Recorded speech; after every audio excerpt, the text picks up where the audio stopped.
ಏನು ರೈತರು ಅಂದ್ರೆ ಸಾಮಾನ್ಯವಾಗಿ ಏನು ಬಯಲುಸೀಮೆ ಭಾಗದಲ್ಲಿ ಏನು ಮಳೆ ಆಶ್ರಿತ ಪ್ರದೇಶದಲ್ಲಿ ಮಾತ್ರ ಬೆಳೆಯುವಂಥದ್ದು ಅನ್ನೋದು ಸಹಜವಾದ ಮಾತುಗಳು ಕೇಳ್ಬರ್ತಾ ಇರತಕ್ಕಂಥದ್ದು. ಅದರಲ್ಲಿ ಏನು ಚಿಕ್ಕಬಳ್ಳಾಪುರದ ಭಾಗದ ರೈತರು ಏನಿದ್ದಾರೆ ಈಗ ಹೊಸ ಹೊಸ ಪ್ರಯೋಗಗಳನ್ನ ಮಾಡಿ ಒಂದು ಲಾಭದಾಯಕ ಒಂದು ದೃಷ್ಟಿಕೋನದಲ್ಲಿ ಒಂದು ಬೆಳೀತಾ ಇರ್ತಕ್ಕಂಥದ್ದು.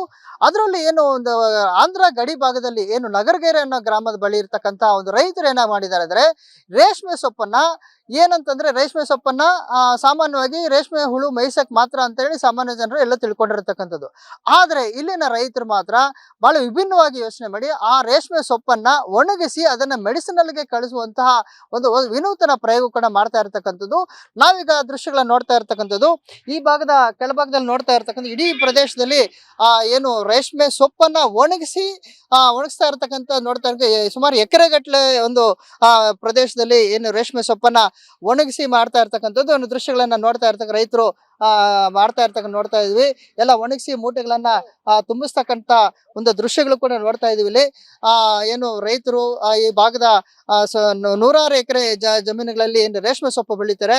ಆ ರೇಷ್ಮೆ ಸೊಪ್ಪನ್ನ ಸಹಜವಾಗಿ ಎಲ್ಲರೂ ಕೂಡ ರೇಷ್ಮೆ ಬೆಳೆಯನ್ನ ಮಾತ್ರ ಬೆಳಿಬೇಕು, ಇಪ್ಪನೇರಳೆ ಸೊಪ್ಪು ಕೂಡ ಅಂತ ಹೇಳ್ತಾರೆ. ಈ ಇಪ್ಪನೇರಳೆ ಸೊಪ್ಪನ್ನ ಒಂದು ಒಣಗಿಸಿ ಅದನ್ನ ಮೆಡಿಸಿನ್ಗೆ ಕಳಿಸುವಂತ ಪ್ರಕ್ರಿಯೆಗಳು ಈಗ ನೋಡೋದಕ್ಕಂತ ರಾಶಿ ಇದೆಲ್ಲ ಇದೆಲ್ಲ ಒಣಗಿ ಇದನ್ನ ಮೂಟೆಗಳನ್ನ ತುಂಬಿಸಿ ನಂತರ ಅದನ್ನ ಬೇರೆ ಬೇರೆ ಭಾಗಗಳಿಗೆ ಇವು ರೈತರು ಕಳಿಸ್ತಾ ಇರ್ತಕ್ಕಂಥದ್ದು. ಯಾಕಂತಂದ್ರೆ ಲಾಭದಾಯಕ ವೃಕ್ಷ. ಯಾಕಂದ್ರೆ ಸಾಮಾನ್ಯವಾಗಿ ಇಪ್ಪನೇರಳೆ ಸೊಪ್ಪು ಬೆಳೆದು ಸಾಕಷ್ಟು ವೇಸ್ಟ್ ಆಗಿ ಸಾಕಷ್ಟು ರೈತರು ನಷ್ಟ ಕೂಡ ಈಡೇರ್ತಿದ್ರು.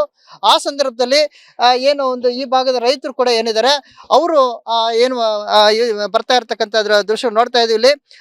ಇಲ್ಲಿ ಒಣಗಿಸಿ ಎಲ್ಲ ಎಕ್ಸ್ಪೋರ್ಟ್ ಮಾಡ್ತಕ್ಕಂಥ ದೃಶ್ಯಗಳು ಕೂಡ ನಾವು ನೋಡ್ತಾ ಇರ್ತಕ್ಕಂಥದ್ದು. ಅದೇ ರೀತಿಯಲ್ಲಿ ಇಲ್ಲಿನ ಭಾಗದಲ್ಲಿರ್ತಕ್ಕಂತಹ ಸಾಕಷ್ಟು ರೈತರು ಕೂಡ ಮಾತಾಡಿಸುವಂತ ಪ್ರಯತ್ನ ಕೂಡ ಮಾಡ್ತೀವಿ.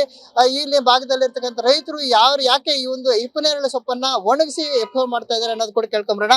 ಸರ್, ತಮ್ಮ ಹೆಸರು ಹೇಳಿ. ಯಾಕೆ ಈಗ ಒಂದು ಭಾಗದಲ್ಲಿ ಈ ಒಂದು ಇಪ್ಪನೇರಳೆ ಸೊಪ್ಪು ಅಂದ್ರೆ ಸಾಮಾನ್ಯವಾಗಿ ಏನು ರೇಷ್ಮೆ ಬೆಳೆಗೆ ಮಾತ್ರ ಇಟ್ಕೊಂಡಿರ್ತಾರೆ ರೈತರು ಅನ್ಕೋ ಸಹಜ ಗೊತ್ತಿದೆ. ನೀವು ಯಾಕೆ ಇದನ್ನ ಒಣಗಿಸ್ತಾ ಇದ್ದೀರಿ? ಏನಿಲ್ಲ, ಇದು ಆಕ್ಚುಲಿ ಏನ್ ಮಾಡ್ತೀವಿ ಅಂದ್ರೆ ನಾವು ರೈತರ ಹತ್ರ ತಗೊಂಡು ಚಾಪಿಂಗ್ ಮಾಡ್ತೀವಿ. ಈ ಸಮ್ಮರ್ ಸೀಸನ್ ಅಲ್ಲಿ ರೈತರಿಗೆ ಬೆಳೆ ಬರಲ್ಲ. ಅದರಿಂದ ನಾವೇನ್ ಮಾಡ್ತೀವಿ, ತಗೊಂಡು ರೈತರಿಂದ ತಗೊಂಡು, ಯಾಕಂದ್ರೆ ಅವರು ಲಾಸ್ ಆಗಬಾರ್ದು.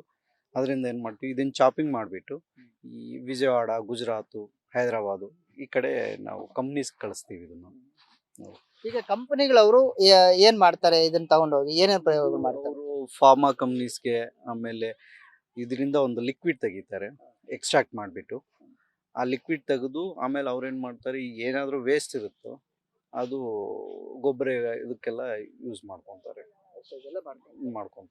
ಈಗ ನಿಮಗೆ ಈ ಒಂದು ಸಾಮಾನ್ಯವಾಗಿ ಈ ರೇಷ್ಮೆ ಸೊಪ್ಪನ್ನ ಇದನ್ನು ರೇಷ್ಮೆಗೆ ಬಳಸ್ಕೊಂತ ಇರುತ್ತೆ ಒಂದು ವರ್ಗ. ಆಮೇಲೆ ಈ ರೀತಿ ಡ್ರೈ ಮಾಡ್ಕೊಳ್ಸಿ ನಿಮ್ಗೆ ರೈತರಿಗೆ ಯಾವ ತರ ಲಾಭ ಆಗುತ್ತೆ ಅಂತ? ರೈತರಿಗೆ ಆಕ್ಚುಲಿ ನಾವು ಕ್ವಿಂಟಾಲ್ಗೆ ಇಷ್ಟು ಅಂತ ಕೊಡ್ತೀವಿ. ಟನ್ನೇಜ್ ಹಸಿ ತಗೊಂಡು ನಾವು ಡ್ರೈ ಮಾಡಿಬಿಟ್ಟು ನಾವು ಅವ್ರಿಗೆ ಇದು ಮಾಡ್ತೀವಿ. ಆಕ್ಚುಲಿ ಅವ್ರು ವೇಸ್ಟ್ ಅವ್ರು ಏನು ಮಾಡ್ತಾರೆ, ಹಸುಗೆ ಅದು ಇದು ಹಾಕ್ಬಿಡ್ತಾರೆ, ಅವ್ರಿಗೇನು ವೇಸ್ಟ್ ಆಗುತ್ತೆ. ಅದರಿಂದ ನಾವೇನು ಮಾಡ್ತೀವಿ, ಅವ್ರ ಹತ್ರ ತಗೊಂಡು ಅದನ್ನ ನಾವು ಡ್ರೈ ಮಾಡಿಬಿಟ್ಟು ನಾವು ಸೇಲ್ ಮಾಡ್ತೀವಿ. ಇದು ಜಾಸ್ತಿ ಇರಲ್ಲ, ಸಮ್ಮರಲ್ಲಿ ಮಾತ್ರ 1 ಮಂತ್ ಇರುತ್ತೆ ಅಷ್ಟೇ. ಇದು ಒಟ್ಟಿನಲ್ಲಿ ರೈತರಿಗೆ ದುಪ್ಪಟ್ಟು ಲಾಭ ಇದೆ. ಹೇಗೆ ಒಂದು ಕ್ವಿಂಟಾಲ್ಗೆ ಏನ್ ರೇಟ್ ಬೀಳುತ್ತೆ? 8,000ದಿಂದ 10,000ವರೆಗೂ ಕೊಡ್ತೀವಿ ಟನ್ನೇಜ್ಗೆ. 1 ಟನ್ಗೆ. ಒಂದು ಎಕರೆಗೆ ಯಾವ ತರ ಲಾಭ ಆಗುತ್ತೆ? ಅವ್ರಿಗೆ ಒಂದು ಅರ್ಧ ಎಕರೆ ತಗೊಂಡ್ರೆ ಒಂದು 2 ಟನ್ನು ಹಂಗೆ ಬರುತ್ತೆ.